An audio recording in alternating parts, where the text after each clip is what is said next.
ఆశ్చర్యకరుడు, ఆలోచనకర్త, నిత్యుడగు తండ్రి, సమాధానాధిపతైన యేసుక్రీస్తు పరిశుద్ధ నామమున ఈ ఉదయకాల శుభములు మీకు తెలియజేస్తున్నాను. ఇది నా దేవుని యొక్క వాక్య ధ్యానము. యేసుక్రీస్తు ప్రభువుల వారికి ఉన్నటువంటి మరొక పేరు తీర్పు తీర్చువాడు. 75వ కీర్తన 7వ వచనం. దేవుడే తీర్పు తీర్చువాడు అని అంటాడు దావీదు భక్తుడు. అంతేకాకుండా రోమపత్రిక 14వ అధ్యాయం 10వ వచనం చూస్తే మనమందరము దేవుని న్యాయపీఠము ఎదుట నిలుతుము అని అంటాడు. అంతేకాకుండా కొరింథీయులకు రాసిన 2వ పత్రిక 5వ అధ్యాయం 10వ వచనం చూస్తే తాను జరిగించినటువంటి క్రియల చొప్పున అవి మంచివైనా సరే చెడ్డవైనను సరే దేహముతో జరిగించిన వాటి ఫలమును ప్రతివాడు పొందినట్లుగా మనమందరము క్రీస్తు న్యాయపీఠం ఎదుట ప్రత్యక్షము కావాలను అని అంటాడు. అంతేకాకుండా రోమపత్రిక 2వ అధ్యాయం 6వ వచనం చూస్తే ఆయన ప్రతి వానికి వాని క్రియల చొప్పున ప్రతిఫలం ఇచ్చును అని అంటాడు. ఎందుకని దేవుడు తీర్పు తీరుస్తాడు అని కనుక ఆలోచన చేస్తే దేవుడు మొట్టమొదటిగా తన పోలికలో తన స్వరూపమందు మానవుని తయారు చేసి మీరు ఫలించండి, అభివృద్ధి చెందండి అని అన్నాడు. అనగా ఆత్మీయంగా వారు ఫలించాలని, ఆత్మీయంగా వారు దేవునిలో ఎదిగి దేవుడితో అంటుకట్టబడి దేవుడితో సహవాసము కలిగినటువంటి స్థితిలో ఉండాలి. మానవుడు నిరంతరము కూడా దేవుడితోనే సంబంధం కలిగి ఉండాలని దేవుడు ఆలోచన చేశాడు పిల్లరా. కానీ వారు దేవుని యొక్క మాటకు తిరుగుబాటు చేసి వారి జీవితంలోనికి ఇహలోక సంబంధమైనటువంటి అనగా సాతాను సంబంధమైనటువంటి కోరికలతో వారు దేవుడి నుంచి దూరం అయిపోయినట్లుగా మనం చూడొచ్చుకున్నాం. దేవుడు ఎల్లప్పుడూ కూడా మానవుడు తనతో ఉండాలని, తనతో సహవాసం చేయాలని, తను ఏ విధంగా అయితే వారిని పరిశుద్ధమైనటువంటి వారిగా తయారు చేశాడో, పరిశుద్ధమైనటువంటి హృదయాన్ని తన యొక్క హృదయాన్ని వారిలో నింపాడో అలాగ పరిశుద్ధంగా జీవించాలి ప్రతి మానవుడు అని దేవుడు కోరుకున్నాడు పిల్లలు. కానీ దేవుడు కోరుకున్నట్లుగా మానవుడు జీవించలేదు. కానీ తనకిష్టమైనటువంటి త్రోవలో ప్రతి వాడు కూడా తిరిగిపోయాడు. ఆ త్రోవ నాశనానికి, మరణానికి దారితీసేటువంటి త్రోవ. కాబట్టి ఎవరో చెబితే వినటం కాదు, కానీ దేవుడు ఆకాశం నుంచి ఆయన నరులను పరిశీలన చేస్తున్నాడు, వారి హృదయాన్ని పరిశీలన చేస్తున్నాడు ఎలా ఉంది అని. కానీ మానవుని యొక్క హృదయము దేవుడు ఇచ్చినటువంటి పరిశుద్ధతను పోగొట్టుకొని ప్రతి వాడు తనకిష్టమైనటువంటి త్రోవను తొలగి హృదయాలోచన బాల్యం నుంచి చెడుతనంతో నింపుకొని దేవునికి అయిష్టమైనటువంటి రీతిలో జీవించడం పిల్లరా. అందుకనే ఆనాడు నోవాహు కాలంలో దేవుడు జలప్రళయాన్ని పంపించి అప్పటి వరకు ఉన్నటువంటి చెడుతనంతో నిండి ఉన్నటువంటి ప్రతి మానవుని కూడా తన తీర్పు ద్వారా నాశనానికి గురయ్యేటట్లు చేశాడు పిల్లరా. కానీ ఆ తర్వాత కాలంలో దేవుడు చాలా సంతాపపడిపోయి ఒక నిబంధన చేశాడు. ఆ నిబంధన ఏంటంటే ఇక నుంచి మానవులని నేను నశింపనీయను అనేటువంటి ఒక తీర్మానం నిబంధన చేసి తన ఏకైక కుమారుడైనటువంటి యేసుక్రీస్తుని లోకానికి పంపించాడు. ఎవరైతే యేసుక్రీస్తు ప్రభువారు నా కొరకు రక్తాన్ని చిందించారు, నేను నశించకుండా నిత్యమైనటువంటి నరక వేదనలకు పడకుండా నశించిపోకుండా ఆయన నా కొరకు రక్తాన్ని చిందించాడని విశ్వసించి ఆయన వద్దకు వస్తారో వారందరినీ పరిశుద్ధపరిచి మళ్ళీ తనతో సహవాసం చేయాలని దేవుడు ఆలోచన చేశాడు. అందుకనే దేవుడు ఇచ్చినటువంటి గొప్ప రక్షణను ఎవరైతే తృణీకరిస్తారో వారందరికీ మళ్ళీ రెండవసారి ఆయన రాబోతున్నాడు ఒక న్యాయాధిపతిగా ప్రియులారా.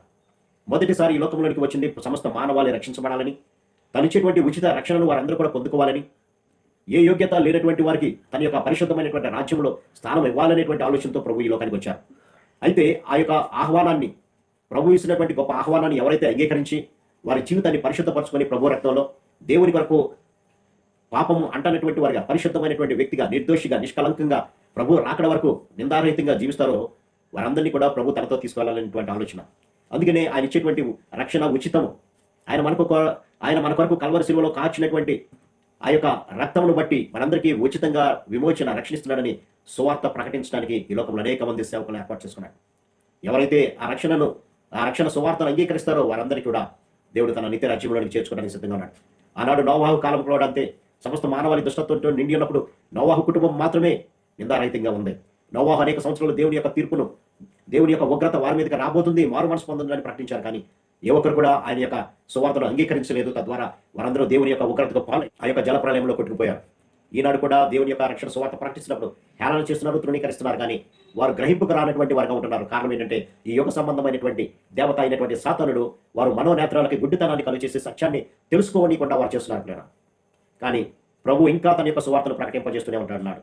ఎవరైనా మారుతారని, ఏ ఒక్కరు నశించుట దేవునికి ఇష్టం లేదు పిల్లరా.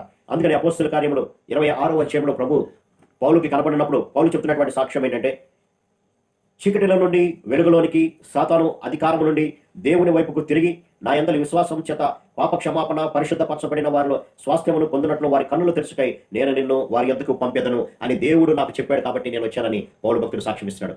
చీకటిలో ఉన్నటువంటి ప్రజలు, అంధకారంలో ఉండి సత్యాన్ని గ్రహించలేనటువంటి ప్రజలు వెలుగులోనికి రావాలని, తద్వారా వారి విశ్వాసం నుంచి వారు చేస్తున్నటువంటి ప్రతి పనికి కూడా పాపపు పనులకు పాప క్షమాపణ పొందాలని, పరిశుద్ధపరచబడినటువంటి వారుగా దేవుడి ఇచ్చేటువంటి స్వాస్థ్యంలో వారందరూ పాలు పంపులు పొందాలనేటువంటి ఆలోచనతోనే ప్రభువు నన్ను ఏర్పాటు చేసుకున్నాడని పౌలు సాక్ష్యం ఇస్తున్నారు పిల్లలు.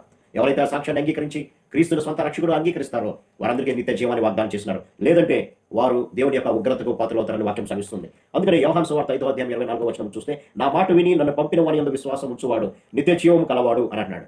కాబట్టి ఆ మాటలు ఎవరైతే అంగీకరించి వారి జీవితాన్ని పరిశుద్ధపరుచుకుంటారో వారందరూ కూడా నిత్య జీవం కలవాడు, వాడు తీర్పులోనికి రాక మరణంలో నుండి జీవంలోనికి దాటి ఉన్నాడని మీతో నిశ్చయముగా చెప్తున్నానని ప్రభు అయినటువంటి యేసుక్రీస్తు ఆనాడు బోధించినట్లుగా మనం చూడొచ్చు. కాబట్టి దేవుని యొక్క తీర్పు ఎందుకు అంటే, దేవుడిచ్చేటువంటి రక్షణను తృణీకరించినటువంటి వారికి నిత్యమైనటువంటి ఉగ్రత కలిగినటువంటి ప్రదేశంలో ఉంచడానికి, అలాగే ఆయన యందు విశ్వాసం ఉంచిన వారికి నిత్య జీవంలోనికి ఉంచడానికి, దేవుడు తీర్పు తీర్చడానికి, ఆ ఉగ్రత దినం రాకమునిపే, క్రీస్తు రెండవ రాకడ రాకమునిపే మన జీవితాన్ని పరిశుద్ధపరచుకునే రక్తంలో కడుకుందాం.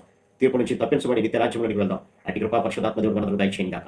ఆమేన్. ప్రార్థన. సర్వశక్తుడా ప్రేమ గల మా తండ్రి, మీ నామము తీర్పు తీర్చుకోవడనైనా ఇదిగోనైనా మీరు ఎంతో కాలము మీ యొక్క దీర్ఘశాంతాన్ని బట్టి ప్రతి మానవుణ్ణి మరణం నుంచి తప్పించాలనేటువంటి ఆలోచనతో ఉన్నారు ప్రభా. కానీ మీ దీర్ఘశాంతాన్ని తృణీకరించి ఉగ్రత దినమున వారికి నైనా వారు ఉగ్రత తెచ్చుకోవడానికి మీ నామాన్ని తృణీకరిస్తున్నారు నాన్న. దయతో ఇంకా ఎవరైనా అటువంటి వారు ఉంటే ఈ లోకాశలన్నీ వదులుకొని, చెడు క్రియలను వదులుకొని, చెడ్డ ప్రవర్తన వదులుకొని మీ సన్నిధికి వచ్చి మారు మనసు పొంది మీ ఉగ్రత నుంచి తప్పించబడి నిత్య రాజ్యంలోనికి చేరే భాగ్యం ప్రతిపెట్ట దయచేయమని యేసు నామమున అడిగి పెట్టుకుంటున్నాను తండ్రి. ఆమేన్. God bless you.